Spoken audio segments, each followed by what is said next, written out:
how ZDI powers our platform. I'm going to invite Russ Allis up to the stage, good friend and colleague at TrendAI, our senior product manager. And I'm going to go ahead and I'll probably hang out with you a little bit, Russ. Is that all right? I think we're going to share this one, right? All right, let's do this. Yeah, it's good to see you, man. Thanks for the intro. Here you go, sir. Appreciate you. All right. So maybe I'll start just real quick. So what is ZDI? Zero-Day Initiative. When you think about the vulnerabilities that are happening within our environments, as well as how much input is coming into our systems, well, let's just face it, the SOC is a pressure cooker. Mm-hmm. We have more noise and stimulus coming in than our teams can handle at any given moment.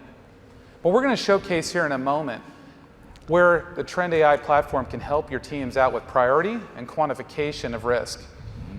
The other thing that's really interesting is we'll probably call out the elephant in the room. Yep. What's happening with Mythos, the Mythos movement? Right. So let's go into that next. Yeah. So you guys heard the gentleman from Anthropic yesterday, Robert, right? He was talking about Mythos, and we're talking about frontier models, and right. So we kind of want to call that out, right? How many of you, came here with the expectation of hearing something about this, right? We want to know what's going on with this vulnerability situation, right? And how these frontier models are changing the entire ecosystem around vulnerability discovery and disclosure and all the things that go with it, right? So we hear all this noise out there in the world about, oh my gosh, this thing has discovered, thousands of vulns that go back 20 years that people have been looking at this stuff for forever and they haven't found it, right? So our immediate reaction is, oh, geez, it just got way, way, way worse, right? 1,000 times worse, or whatever your number is, right? But when we really sort of drill down into it and we think about it, did it, if I don't want to shame you guys, but if I asked anybody in here to raise your hand if you were 100% patched, I would suspect that there'd be no hands, right? I don't know, what your experience in that, you came from that space, so did I. What was your batting average? Absolutely. For those that don't know, I was a CTO for multiple companies prior to coming over to TrendAI. And so were we ever 100% patched? That's a great question. At one point, we made it to 84% patch compliance within our environment of 18,000 nodes, and I thought, we're really doing well. Right. And then the next week came.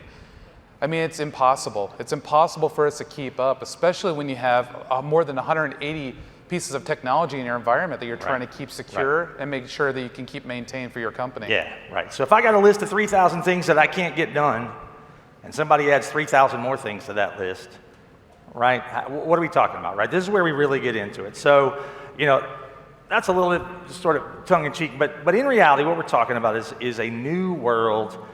Mythos is real. OpenAI just released their equivalent or their runner-up to Mythos, right? Their GPT-5.4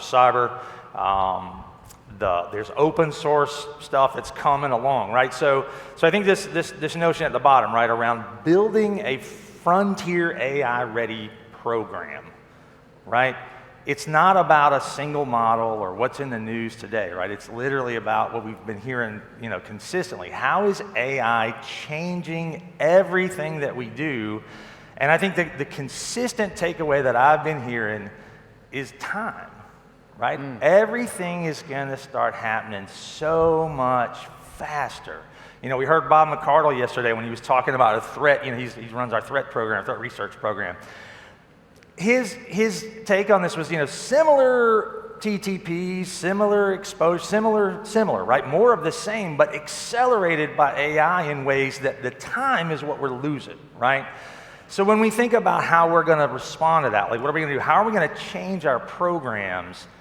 That gets to this framework, right?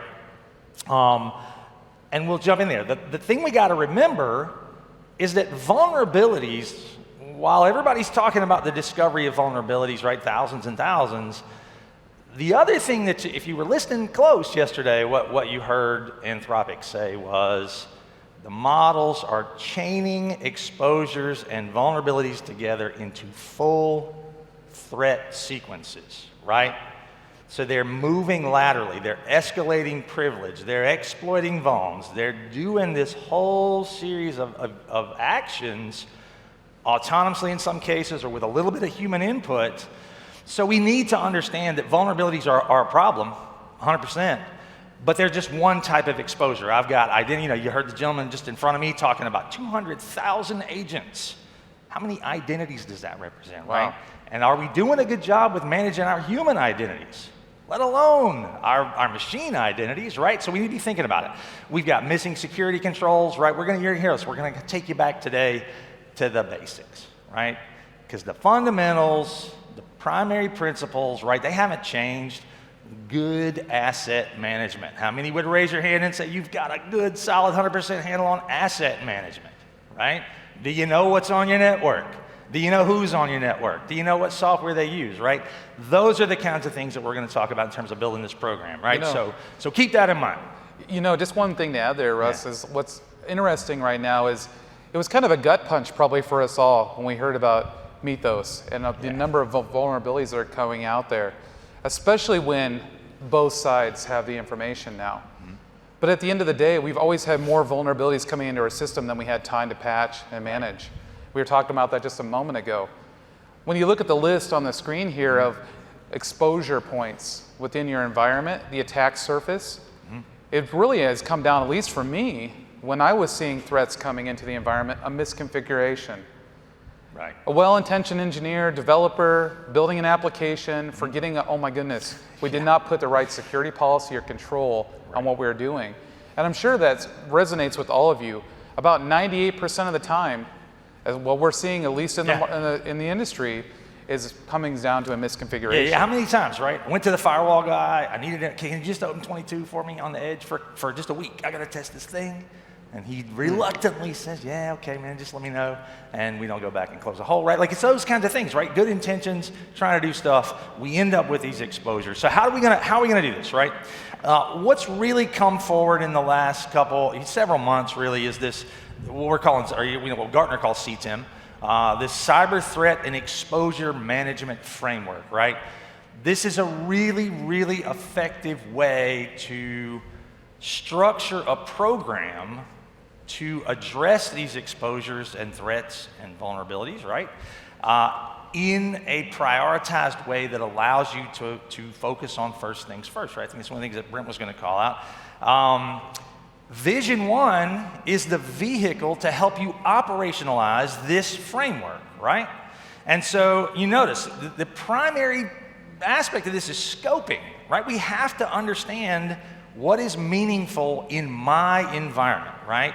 Do I know what threats and vulnerabilities exist in the world, regardless of how they got discovered? Do I know which ones apply to me? Do I know what sort of assets they apply to? Are they on, something that is a kiosk that sits out in the lobby that does nothing, or are they on a mission critical asset? Are they on executives, personal use machine, whatever, right? So being able to scope and understand, and we've introduced some technology you guys heard yesterday. Rachel mentioned Acer. That's our AI-powered vulnerability discovery and validation engine, right? It's been out since mid-25. That's right. We've already discovered more than 20 critical CVEs, and we validated those, and we feed those into the ZDI pipeline, right? If you guys are familiar with ZDI, we buy those bugs, we work with the vendors to get them patched before they get disclosed, and that's where the time piece comes in, right? You get, on average, you get about 96 days from the time that vulnerability is discovered to the time that vulnerability is disclosed. And in that 96 days, that's, in context of AI, 96 days is eternity. You have 96 days to prepare. Is there a pre-production or pre-disclosure protection available? And tipping point, there could be, right?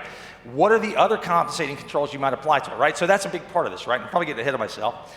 But we got to do that. We got to know what's important to us. We have to discover how it applies to our assets and our data and our environment. And then we have to prioritize. And if you don't take anything away from today, prioritization is what's going to be the differentiator between success and failure in this. Well, I'd love to jump into that for a moment. Please jump into it. Because when you look at the CTEM framework, I mean, a show of hands, of all the 5 steps on here, which one's the hardest for us to maintain and manage within our environment? Yeah. Is it prioritization for everyone? Right. Yeah, I see a few people like nodding heads. Yeah. Right. Prioritization was always the hardest for us because we had just a huge environment, a huge footprint, global expansion. And so what do we focus on first? Right. Coming back to first things first principles, a Franklin Covey principle on leadership and management. how do you make sure your teams are actively looking at and quantifying the risk within your environment? Yeah, and when I ran my team, I would challenge my team. Is it more important to be doing things right or doing the right things? Right? Because you could absolutely be doing the wrong thing the right way, right? And you're not getting the value out of that time and energy, right? So that's what we want to talk about, a little bit more about that, right? We have all these exposures coming in. This is sort of representation of all of those different kinds of things that come into our environment, right? Depending on where you are in your Vision 1 journey, you may have consolidated some of this data into Vision 1, into CREM. You may still be in a situation where you're running multiple tools, right? So I may have a list of vulnerability problems. I may have a list of identity problems. I may have a list of cloud problems, right? I might have multiple lists that I'm trying to sort of collate and kind of, stack rank against each other. If you're the vulnerability guy, what do you think is the most important? Of course. And if you're the identity guy, well, what do you think is the most important? Right? And how do we get these folks singing from the same sheet of music, right? How do I give them a collated, stack rank list of what's actually important, right?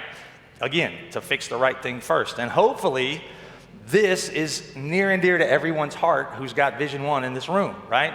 This is the threat and exposure management dashboard. I'm not showing you anything that doesn't exist already. What I want to do, he introduced me as a PM. What most people call me is the risk guy, right? Because I am laser focused on prevention. I don't ever want to be the detection and response guy. That's misery. The people who do that, I love you, but I'm not that guy, right? I'm on the whole ounce of prevention, pound of cure thing. I internalized that, at a really early age, right? So this is your list, right? All of those various exposures, threats, detections, whatever it is, it's in your data set today, and it's prioritized for you, right? One of the things I want to call out here is if you look at this data set, there's a vulnerability on this list, but is it the most important thing? Nope. A missing security control on email. Well, of course that's more important, right? Email is a primary threat vector. It's what attackers use to, start their process of identity theft and all that, right? So, if we want to know what to look at, well, let's look at this list and let's work on the thing that's creating the most opportunity for the bad thing to happen, and we'll work down the list and we'll reduce the risk as we go, right? You know what's so interesting about this is, had I had a view like this years ago, it would have really helped our teams to focus on, first things first. We would have to go through many logs. We were spelunking at times, trying to find things and what was happening in our environments. And you had to have expertise across multiple platforms, across multiple views. We had 3-4 dashboards just to manage the environment, but that wasn't collated to the point where each team was, well, let's just put it this way, teams are butting heads. What are we going to work on first? When do we do that? And by bringing it all in with all the telemetry across your entire attack plane into one view, you can rack and stack what's going on. Again, same sheet of music. That way you keep the vulnerability and identity guy from butting heads, right? Well, I need you to help me with this, not fight me on it, right? Here's why I want you to work on this with me, right? All right, so that's a little bit of back to basics, right? A little bit of sort of encouragement to go back and look at that list and really analyze, are you doing things in that order? But we do want to come back to this vulnerability thing, right? Because we recognize this is a big deal. You're going to hear the word vulnops, like that's going to be the new word that everybody's going to hear until you're like tired of hearing it, right? But we're going to talk about it, right? This vulnerability operations thing, right? And we want to talk about how ZDI, right? The Zero-Day Initiative, the bug bounty program that's been around for 2 decades that we all know and love. How does that ZDI function support all of this prioritization through these 3 sort of pillars, right? These 3 legs of this stool, right? So you got the Zero-Day Initiative. Again, they've masters at handling the most sensitive vulnerabilities, right? We disclose 73% of the publicly verified zero-day exposures come through the ZDI program. We buy those, we own those, we share those with the vendor, right? So we're really, really competent and very good at handling this information and building these protections, right? So as part of that, well, as I mentioned, we introduced Acer. That's our AI-driven, human-supervised discovery engine. That's feeding that pipeline, right? We're discovering those vulns at the speed of AI, but we're bringing them back into the pipeline so they go through the same disclosure process. And then that last one is really about the research, right? What do we know about these vulns? Do they work in the same way as other vulns? What are threat actors doing with these kinds of vulns, and which ones are involved? Vulnerabilities, I should say. I like to shorten that. How are they coming at you, right? Are there threat actors using this? Are they coming at me in a way that I can prioritize, right? Because all this does is support better prioritization of the data, right? What should I work on first? So we bring that all together, right? I was just going to mention for everyone in here, have you heard of these 3 initiatives? Did you know that we had multiple layers of vulnerability management and disclosure? You know, we're trying to make sure that our disclosure is also safe and secure. We're not letting everyone out there know about what's happening. You're seeing it if it's in your environment and impacting you, because we're working directly with the tech vendors to say, we have found something critical in your system, you need to get this patched. So we have a responsibility to make sure that with our ZDI initiative, with our ACER program, as well as our threat and research intelligence team with 450 people working full-time across the globe, across all of our technology stacks that you're serving, because we help identify within your environment where you need the support, that you now have a layered approach to finding all vulnerabilities that could potentially impact you. Right. And so let's talk about what it actually looks like in your consoles today. This is available to you today, right? ZDI risk events are now present in the threat and exposure management data, particularly around vulnerabilities, in Vision 1 today, right? Notice, if I could get it going, right, we're going to be highlighting the fact that this particular vulnerability was a ZDI-sourced vulnerability, right? And just like we've done, all along, we're showing you where that vulnerability lives in your environment, how many assets are impacted, all of the telemetry that we're already pulling together that you guys are used to seeing. We're adding that additional ZDI context. What I think is even more exciting is we're going to start to expose the pre-disclosure information around candidate vulnerabilities. Now, having said that, we still have to do responsible disclosure, right? I can't give you all the gory details of what that vulnerability is, but what I can do is show you that there is a pre-disclosure vulnerability present in your data on your assets, and that's going to be included in the risk calculus that we are using to bring things to your attention, right? So that's really, really exciting and important because, again, if we know there's pre-disclosure activity or pre-disclosure vulnerabilities in my environment, I have time. Now I have time before that disclosure to figure out what I'm going to do. And there may be a number of things that you're going to do, but you got the time to think about it without having to race the AI or the bad guy or the whoever, right? So that's important. And then, as I mentioned, impacted assets are going to be identified, and you're going to know if there's tipping point protections available. You'll be able to apply those, give yourself a break there. In the event that there's not, right, because we know that all of these things can't be addressed in a network solution, right, we're going to give you some other options for how to resolve those, right? In addition, in Threat Insights, for those who are using Threat Insights, we're going to add ZDI and the threat intelligence information that they have into the campaign advisories and the research that you have available as part of your Threat Insights solution, right? So knowing, again, which campaign actors, which geographies, which industry verticals, right? You can start to understand how am I affected by this potentially, and now I got 90 days to think about what I'm going to do, right? Do it. It's not doing it. There he goes. So again, advisories, all the things, which products, all that stuff. Here's where it gets together, right? It's one thing for me to tell you, hey, you got a pre-disclosure vulnerability in your environment. Good luck, right? What are you going to do? We're going to give you some guidance on what you can do, right? And again, as I mentioned, if there's a tipping point filter available, obviously that's the best case. In the event there's not, there's going to be some capabilities, or there are some capabilities in there. You can mark those assets as untrusted. Maybe you just enhance monitoring. Maybe you work with your operations team to identify other compensating controls that you could put around these assets. Maybe you just isolate that thing. What the important part of this is you get that time, right? I keep talking about the time. You get the time to figure out what you're going to do before it becomes a crisis, right? I have 90 days to understand what this asset is. What does it do? Can I isolate it or not? If it's some mission critical thing, well, of course I can't just turn it off. So what am I going to do instead?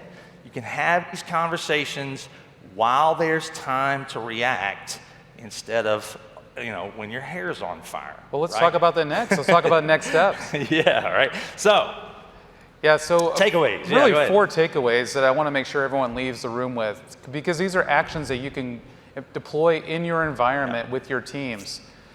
Filter out the noise. We've talked about how do you prioritize all the influx of vulnerabilities that are coming into your environment, and how do you quantify that so you're emphasizing on really first principles.